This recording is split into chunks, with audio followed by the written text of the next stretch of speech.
Je suis convaincu que cette nouvelle rencontre avec les représentants de la CEDEAO et les chefs militaires va nous permettre de trouver une solution définitive à la crise malienne. Au propos du président ghanéen Nana Akufo-Addo à l'ouverture des travaux entre l'institution et la junte militaire. Akufo-Addo pense que les terroristes profitent de la situation au Mali pour renforcer leur pouvoir. La CEDEAO exige donc la nomination d'un président et d'un premier ministre civil avant la levée des sanctions. On y revient dans un instant. Au Burkina Faso, un groupe d'experts est en réflexion pour mettre fin définitivement à la corruption dans le pays. Les experts se penchent sur la réalisation d'une auto-évaluation de la mise en œuvre des différents instruments juridiques internationaux, lesquels instruments devant contribuer effectivement à stopper ce phénomène. Les travaux ont démarré ce matin à Ouagadougou. Vous verrez les détails tout à l'heure dans votre journal. Et puis en Côte d'Ivoire, Soro Guillaume et Laurent Gbagbo ne seront plus candidats à l'élection présidentielle d'octobre prochain, mais Alassane Ouattara et Henri Konan Bédié ont le feu vert. Décision du Conseil constitutionnel prise hier. Les militants du RHDP et du PDCI au Burkina Faso se prononcent sur ce sujet brûlant. Vous les entendrez également dans ce 20h. Voilà pour la une de cette édition. Bonsoir et bonsoir à tous. Tout d'abord, cette nouvelle triste. L'ancien chef de l'État malien Moussa Traoré est décédé à la mi-journée de ce mardi à Bamako. Moussa Traoré, au pouvoir de 1968 à 1991, était âgé de 83 ans. Il avait fait irruption sur le devant de la scène politique malienne en novembre 1968. Et justement, après cette date, l'homme a été renversé en mars 91. Condamné à mort, il avait été gracié en 2002 par l'ancien président Alpha Oumar Konaré. Moussa Traoré était ces dernières années très écouté de la classe politique malienne. Et toujours dans l'actualité malienne, la communauté économique des États de l'Afrique de l'Ouest exige immédiatement un gouvernement de transition au Mali. Les chefs d'État de la CEDEAO l'ont exprimé à travers le président du Ghana, Nana Akufo-Addo, qui assure la présidence par intérim de la CEDEAO. C'était lors du mini-sommet extraordinaire de l'institution sur le Mali qui s'est déroulé ce mardi 15 septembre à Accra au Ghana. Clairement, les 9 chefs d'État présents ont exigé que la junte nomme un président et un premier ministre civil avant la levée des sanctions. Aujourd'hui est censé être le jour où la junte doit mettre donc en place un gouvernement qui devra répondre aux critères que nous avons définis en août. Ce n'est pas encore fait, déclarait Nana Akufo-Addo. La fermeté de la CEDEAO envers la junte malienne s'explique entre autres par les craintes d'une déstabilisation d'autres pays de la région qui s'appelleraient bien sûr les efforts dans la lutte contre les groupes armés djihadistes. La CEDEAO n'a pas précisé ce qu'elle ferait en cas de non-respect du délai imposé à la junte. Le médiateur de la CEDEAO, Goodluck Jonathan, se rendra donc à nouveau à Bamako la semaine prochaine. Au Burkina Faso, le Covid-19 continue de se signaler. Les cas de contamination connaissent une hausse ces derniers jours. Il y a 48 heures, on enregistrait 193 nouveaux cas confirmés, tous à transmission communautaire. Et dans ces cas, on note 189 à Bobo-Dioulasso, à l'ouest du pays, et 4 à Ouagadougou, la capitale. Et ces cas positifs concernent en grande partie des élèves de l'École nationale d'administration et de magistrature en stage d'immersion dans un camp militaire. Au dire du gouverneur de la région des Hauts-Bassins, ces élèves ont été testés positifs et ont déserté le camp. Alors, face à la résurgence des nombreux cas, le comité de gestion de la pandémie était face à la presse pour apporter des éclaircies. Et je vous propose d'entendre le docteur Brice Bikaba. Suite à l'augmentation du nombre de cas dans la ville de Bobo-Dioulasso, nous avons effectivement identifié une grappe dans le camp de formation des élèves de l'ENAM, qui a été donc en formation militaire. Dans la persistance de notification de quelques cas résiduels, nous avons donc, devant cette persistance, nous avons pris la décision en concertation avec les différentes parties prenantes de monter une opération de dépistage de l'ensemble des élèves. Il faut rappeler qu'avant que les élèves de l'ENAM n'aillent pour leur formation militaire, nous avions fait un test de dépistage dans tous les centres un mois avant et également 2 jours donc, avant l'opération, avant qu'ils n'aillent sur les sites de formation. Donc devant ce constat et bien sûr le pic que nous avons notifié Donc il y a 2 jours, puisque nous avons notifié 189 cas après donc, la campagne de dépistage, il y a un certain nombre d'actions qui ont été entreprises. Il y a eu des différentes réunions de concertation entre les différents acteurs, que ce soit bien sûr donc, le ministère de la Santé à travers donc, la coordination au niveau du CORUS, la direction régionale de la santé, bien sûr l'ENAM et bien sûr donc, le personnel donc, de formation. Nous avons travaillé à renforcer les stocks en réactifs et en consomables de la ville de Bobo-Dioulasso. Donc il y a eu donc, un approvisionnement en stock et en réactifs pour permettre effectivement de mener une opération de dépistage de l'ensemble des élèves. Nous avons aussi l'isolement des cas positifs et le suivi des contacts. Parce qu'il y a eu donc des cas positifs, il fallait donc les isoler et faire donc les contrôles à J8 et à J14. Et d'ailleurs, ce sont ces contrôles-là qui nous montraient au fur et à mesure qu'il y avait une persistance des cas qui a justifié que nous puissions organiser cette campagne de dépistage de l'ensemble des élèves. Donc, nous avons fait le dépistage de l'ensemble des élèves le vendredi passé, et donc nous avons pu transporter ceux qui étaient négatifs, ont été donc transportés effectivement dans les villes Ouaga, Bobo et Fada. Et ceux qui étaient donc positifs ont été donc gardés pour le moment au niveau de Bobo dans un premier temps.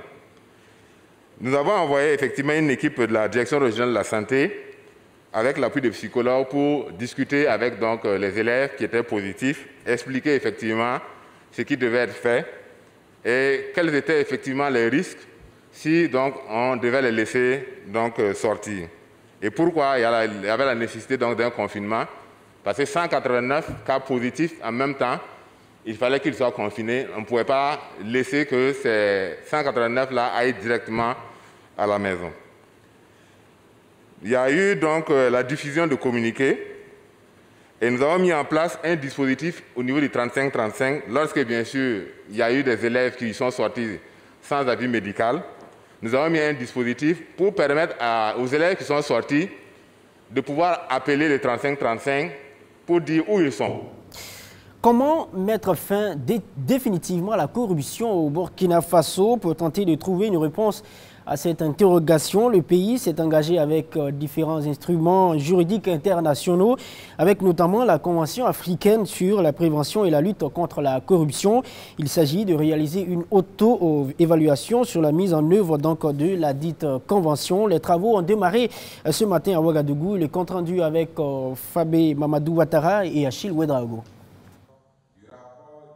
5 ans après son adhésion à la Convention africaine sur la prévention et la lutte contre la corruption, le Burkina Faso s'est plus ou moins conformé aux dispositions du traité.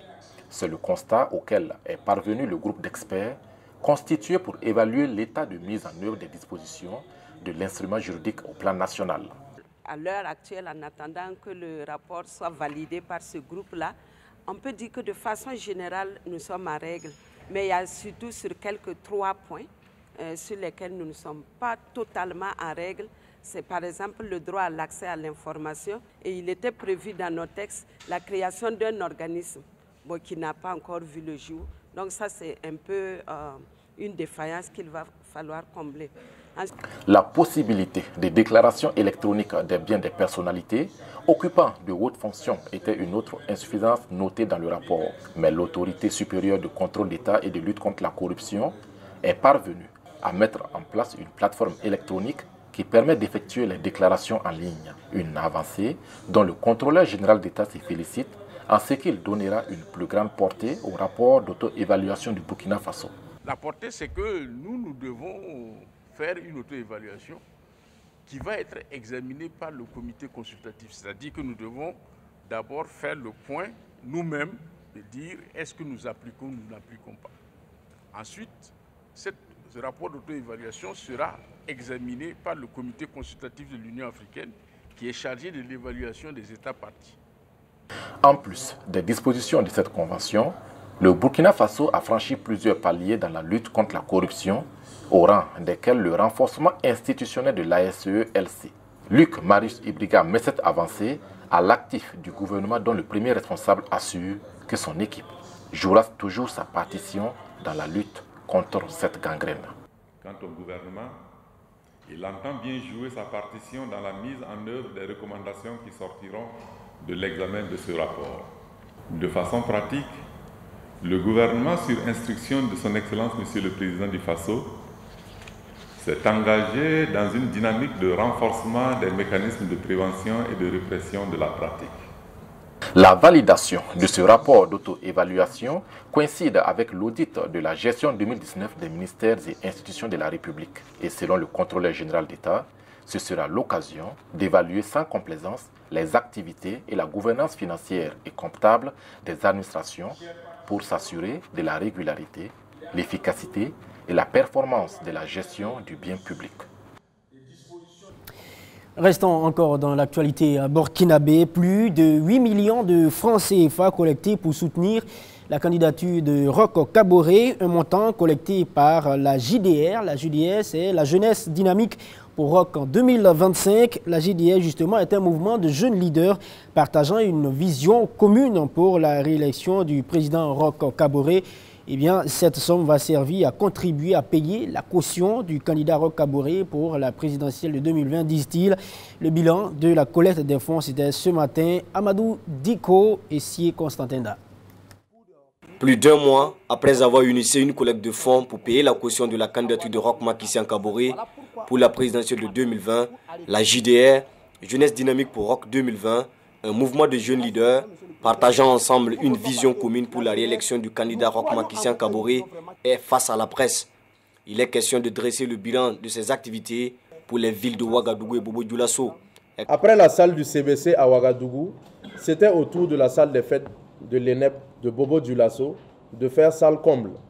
En effet, en collaboration avec le comité de mobilisation citoyenne de Bobo, que je salue au passage, nous avons également lancé la collecte ce 29 août 2020. Malgré la modestie de nos moyens financiers, nous y sommes arrivés de par l'engagement, la volonté et la détermination des membres du mouvement. Mesdames et messieurs, chers journalistes, pendant cette tournée, nous avons récolté une somme de 8 145 700, repartie comme suite. Ouagadougou, nous avons récolté 6 824 650 francs. Bobo-Dioulasso, 1 321 050. Pour la coordination nationale de la JDR, ces résultats symbolisent le dynamisme de la jeunesse, et cela dans le but d'encourager le président Roch Marc Kaboré à rester déterminé malgré un contexte socio-économique burkinabé difficile.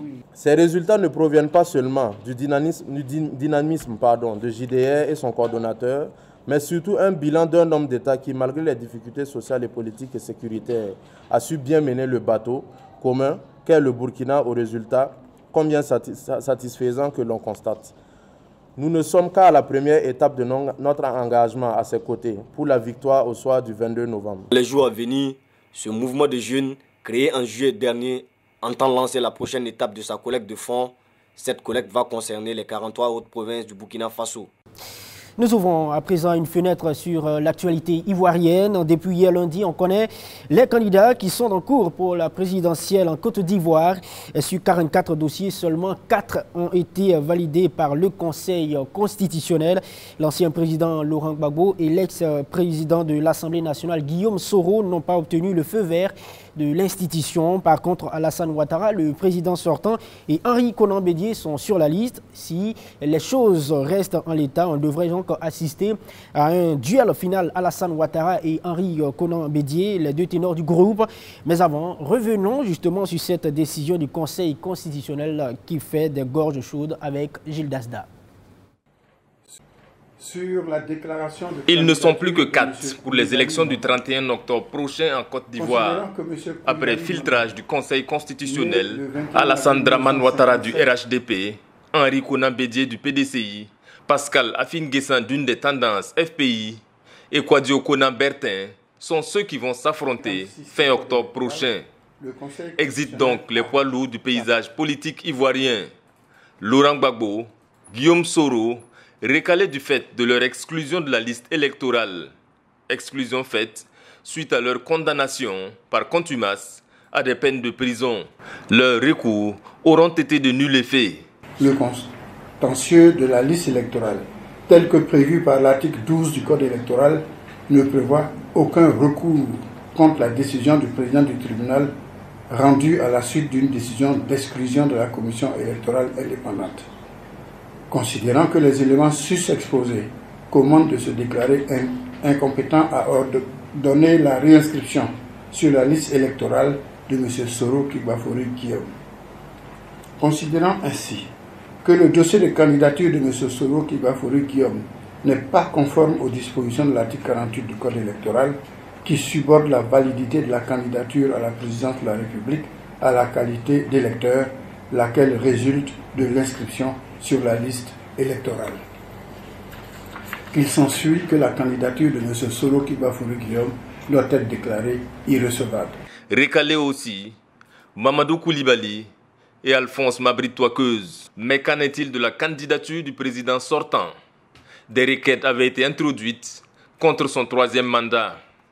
Dans ces conditions, en ne mentionnant pas expressis verbis, s'agissant du décompte des mandats présidentiels, que ceux exécutés sous l'empire de la précédente constitution doivent être pris en compte pour l'application de l'article 55, il ne peut être sérieusement fait grief au président de la République sortant, se fondant sur ce nouveau départ de la vie politique et institutionnelle, de prétendre briguer un nouveau mandat. Considérant en conséquence de ce qui précède qu'il est cher de déclarer mal fondées les requêtes de M. Bédier Kona Aimé Henri et du PDCI RDA, ainsi que de M. Afi Nguessan Pascal et du FPI, et de les rejeter, de déclarer éligible M. Alassane Ouattara et de l'inscrire sur la liste définitive des candidats à l'élection du président de la République du 31 octobre 2020. Après cette sortie du Conseil constitutionnel, on a assisté à des levées de boucliers. Dans les états-majors des différents partis, la tension monte d'un cran. Soro Guillaume parle d'une décision injuste et infondée ce 14 septembre. Il annonce aussi engager une étape nouvelle du combat pour la démocratie. D'un ton plus posé, Simone Gbagbo, elle, en appelle à la recherche de solutions pour éviter le chaos. Je considère qu'il n'est pas encore trop tard. Il n'est pas encore trop tard. Nous pouvons encore maintenant nous asseoir et ensemble définir des modalités acceptables pour tout le monde. C'est ce qu'on appelle un consensus.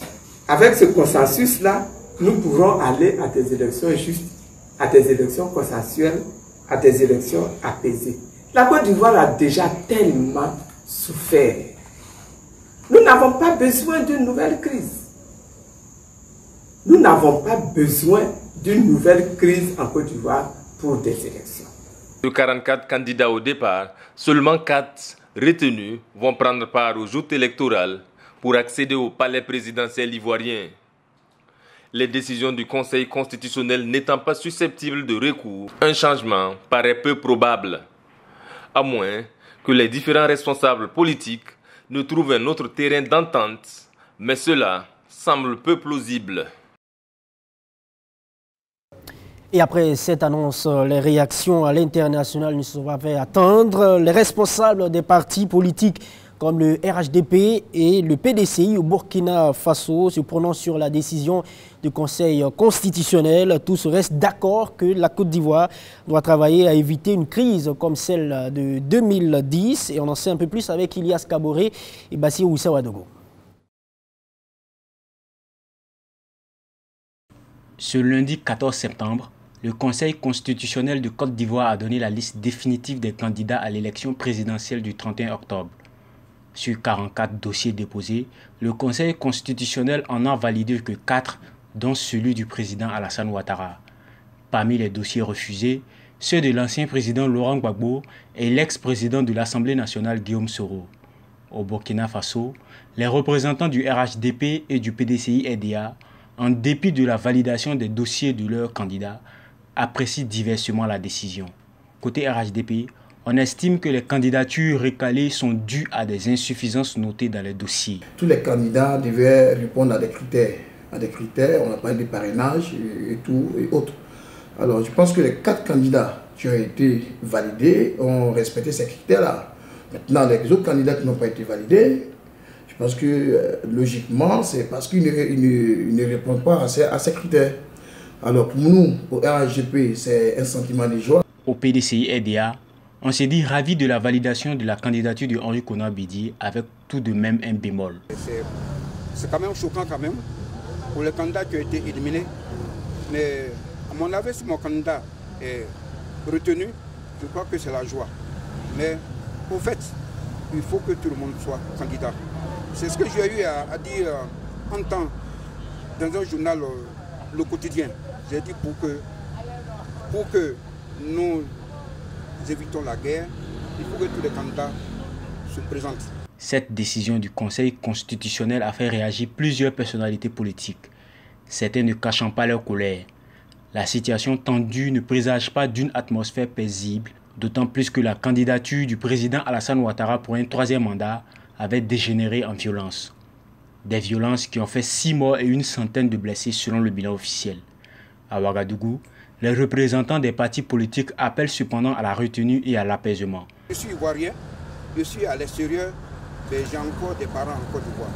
La seule chose que je dis à mes frères ivoiriens, tout ce qu'ils vont faire, nous voulons la paix. Je pense que j'ai le message que je peux passer à ces différents responsables politiques de l'opposition en Côte d'Ivoire, de comprendre que la Côte d'Ivoire est d'abord la tête de nos ancêtres. Et ces ancêtres-là ont voulu que nous soyons là. Voilà pourquoi ils ont marché dans la paix, dans la cohésion sociale. Et ils ont travaillé. Aujourd'hui, nous, en notre tour, soyons responsables. Il faut réserver un avenir meilleur pour nos enfants que nous sommes en train de mettre au monde chaque jour. Joints au téléphone, les responsables du FPI au Burkina ont promis de nous revenir. Promesse restée sans suite jusqu'à la finalisation de cet élément. Les élections présidentielles ivoiriennes sont prévues pour le 31 octobre prochain.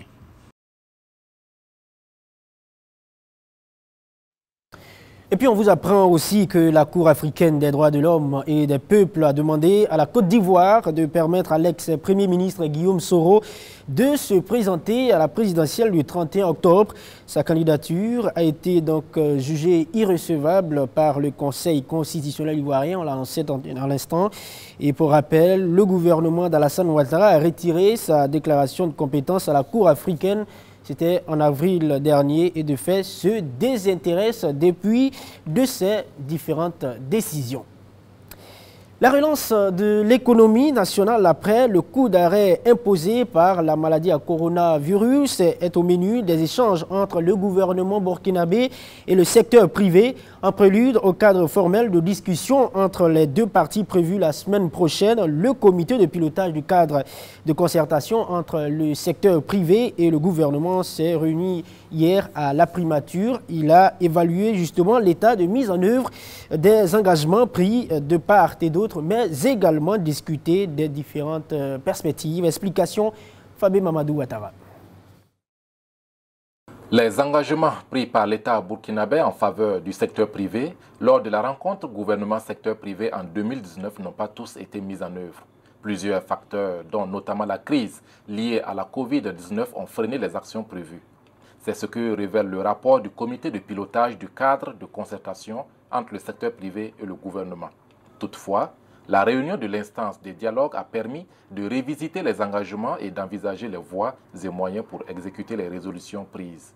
On a pris en tout cas de nouveaux engagements pour continuer à mettre en œuvre les recommandations, mais aussi améliorer à chaque fois le dispositif, ce qui fait qu'il y aura une évaluation après cette édition du dispositif qu'on a mis en place il y a 3 ans. Et bien entendu, on va continuer donc à œuvrer ensemble pour que le secteur privé puisse jouer pleinement son rôle dans le développement de notre économie, dans la croissance et la création d'emplois.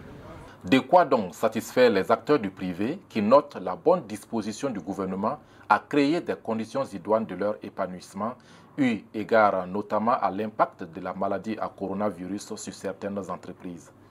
On a pu quand même mesurer que le gouvernement était à l'écoute et avait accéléré l'opérationnalisation des fonds qui devaient être mis en place, notamment 100 milliards dont on a parlé, pour accompagner les entreprises qui ont été touchées dans ce cadre. L'engagement du secteur privé ne se limite pas au seul souci de maximiser le profit. Selon les acteurs, la bonne santé du tissu économique fait partie de leurs préoccupations. Nous avons voulu faire sortir surtout un aspect des choses dans le dialogue, que le secteur privé n'est pas là seulement pour revendiquer. Nous sommes là pour nous associer à la stratégie mise en place par le gouvernement et jouer notre participation.